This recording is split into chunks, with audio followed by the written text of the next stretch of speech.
अमित जी, वैसे तो आपके 11 साल की सरकार में बहुत अचीवमेंट्स हैं, पर मैं कुछ चीज़ों पे बात करना चाहूँगा। वैसे तो बहुत समय लग जाएगा, सब पे बात करेंगे। धारा 370 को ख़त्म करना, इसके पीछे कुछ बताएं, कैसे ये हुआ, कैसे संभव हुआ, मोदी जी का क्या रोल था? आपकी बहुत अहम भूमिका कैसे हुआ तो पूरी दुनिया जानती है। क्यों किया का जवाब ये है कि हमारी पार्टी तो जब से धारा 370 बनी तब से विरोध कर रहे हैं। जी। भारतीय जनसंघ के पहले अध्यक्ष श्यामा प्रसाद मुखर्जी का जीवन ही धारा 370 समाप्त करने के लिए, मगर आज तक न भाजपा के साथ पर्याप्त बहुमत था, न दृढ़ इच्छा शक्ति से निर्णय हुआ था। मोदी जी जब दूसरी बार 2/3 बहुमत के साथ प्रधानमंत्री बने,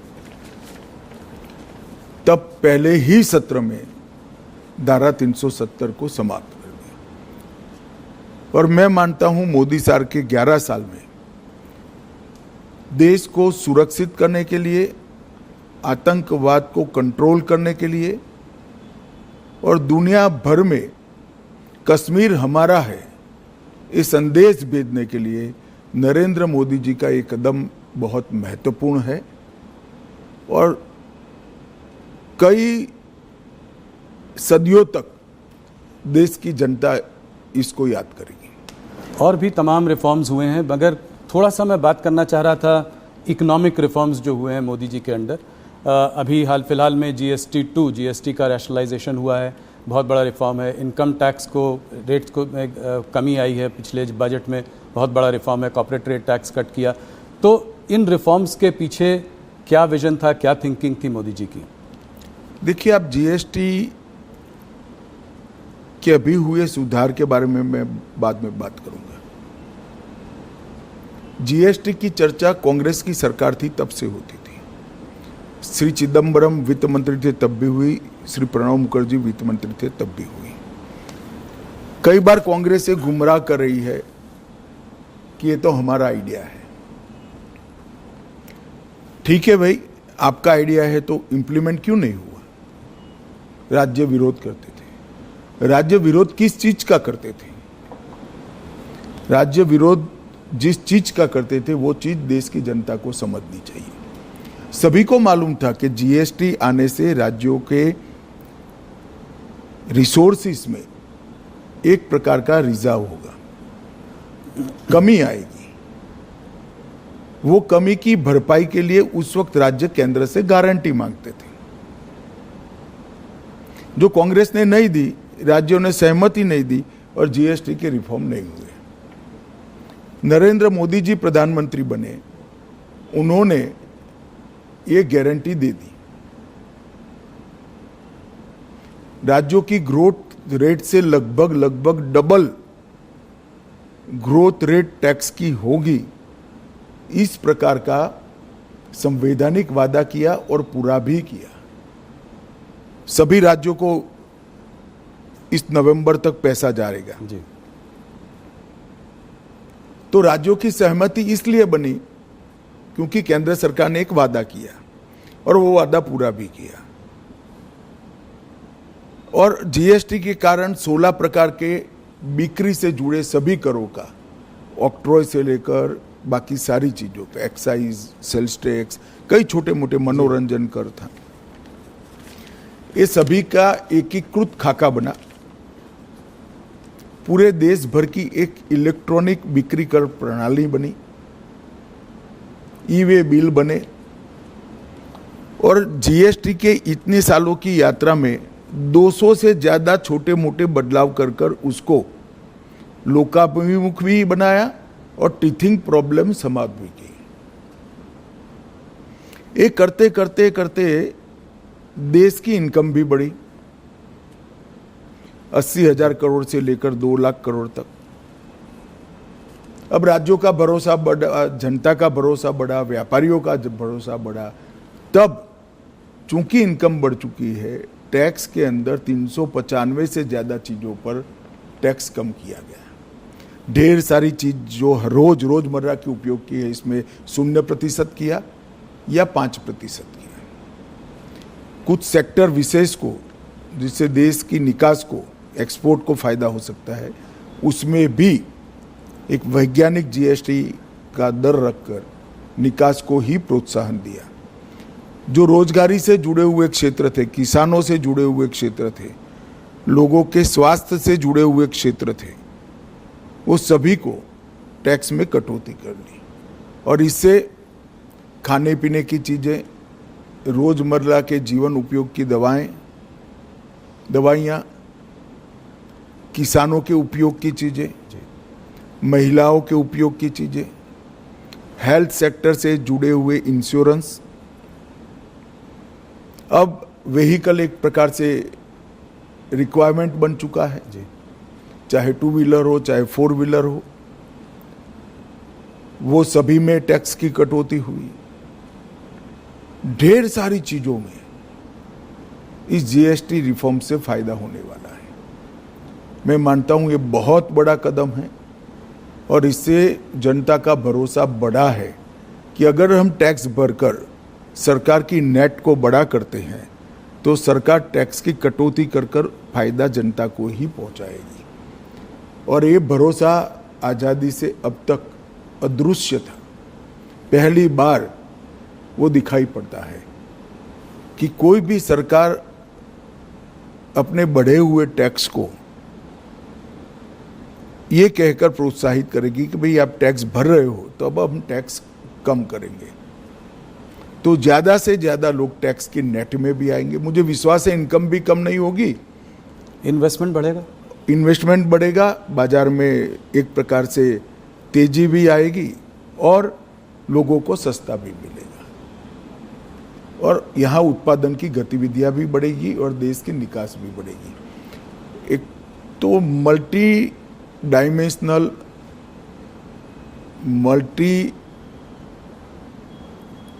मतलब हर सेक्टर को बेनिफिट देने वाला ये सुधार जो किया है, ये अब तक का बहुत बड़ा सुधार माना जाएगा। आप लोगों को पिछले 11 सालों में कभी कभी टफ सिचुएशन से भी गुजरना पड़ा है, कठोर निर्णय लेने पड़े हैं, बालाकोट में एयर स्ट्राइक, अभी हाल में ऑपरेशन सिंदूर, तो क्या मैसेज भेज रहे हैं आप इससे? मोदी जी दुनिया को क्या मैसेज भेज रहे हैं? बालाकोट और ऑपरेशन सिंदूर की तो मैं बाद में बात करूंगा। सबसे पहले सबसे कठोर परिस्थिति थी जिसमें मैं मानता हूं कि दुनिया में सबसे सफल होकर मोदी जी के नेतृत्व में देश निकला है, वो कोरोना का काल था। जी। पूरी दुनिया में आज सब लोग स्वीकार करते हैं कि कोरोना का भारत का प्रबंधन सबसे अच्छा था। जी। इसके कारणों का जब एनालिसिस करते हैं तो दिखाई पड़ता है कि कई सारे देशों में कोरोना के खिलाफ सरकारें लड़ती थी।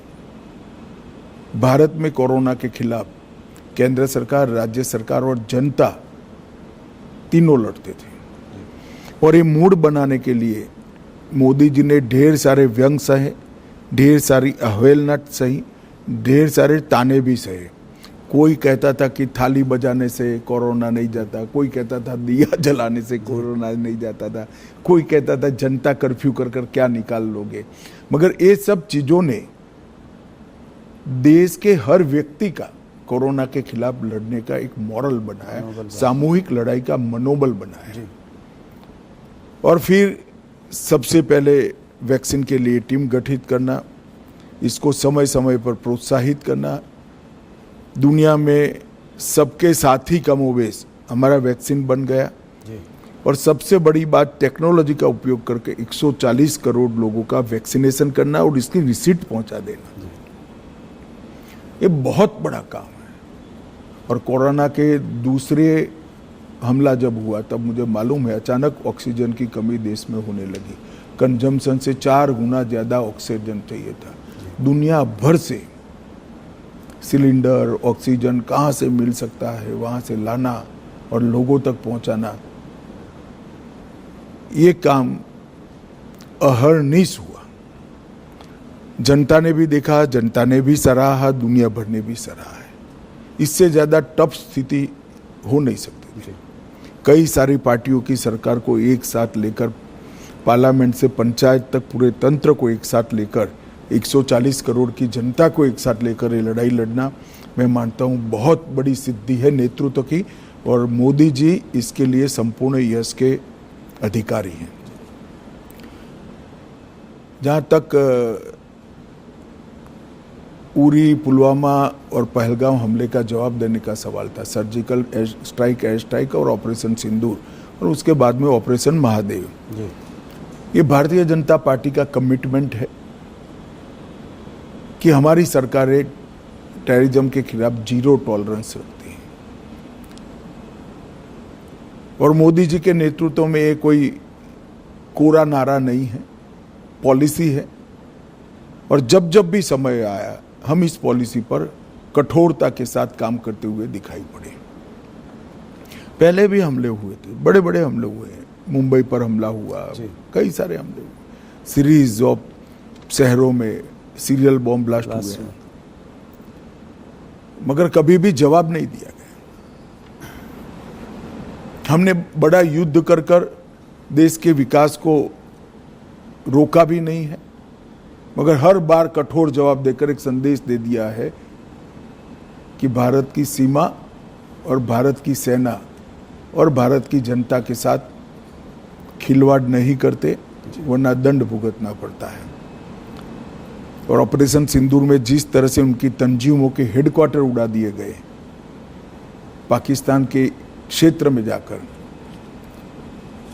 पूरी दुनिया आश्चर्यचकित होकर भारत के ऑपरेशन को देखी, और वो नेतृत्व के दृढ़ इच्छा शक्ति के बगैर नहीं हो सकता।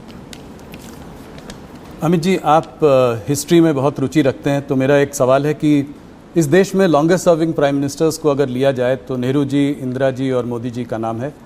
मोदी जी को आप नेहरू और इंदिरा जी से कैसे कंपेयर करेंगे? देखिए, मोदी जी ने देश की इकोनॉमी की साइज और स्केल दोनों को बदला है।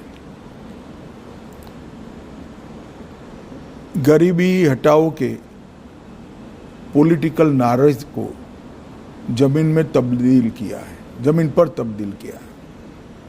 25 करोड़ लोग इस देश के गरीबी रेखा से बाहर आ जाए, वो बहुत बड़ी बात है। 60 करोड़ लोगों के जीवन में घर देना, शौचालय देना, घर में गैस का सिलेंडर देना, घर में बिजली देना, 5 किलो अनाज प्रति व्यक्ति प्रति माह मुफ्त देना, 5 लाख तक का इलाज करा कर देना, घर में शुद्ध पीने का पानी पहुंचाना।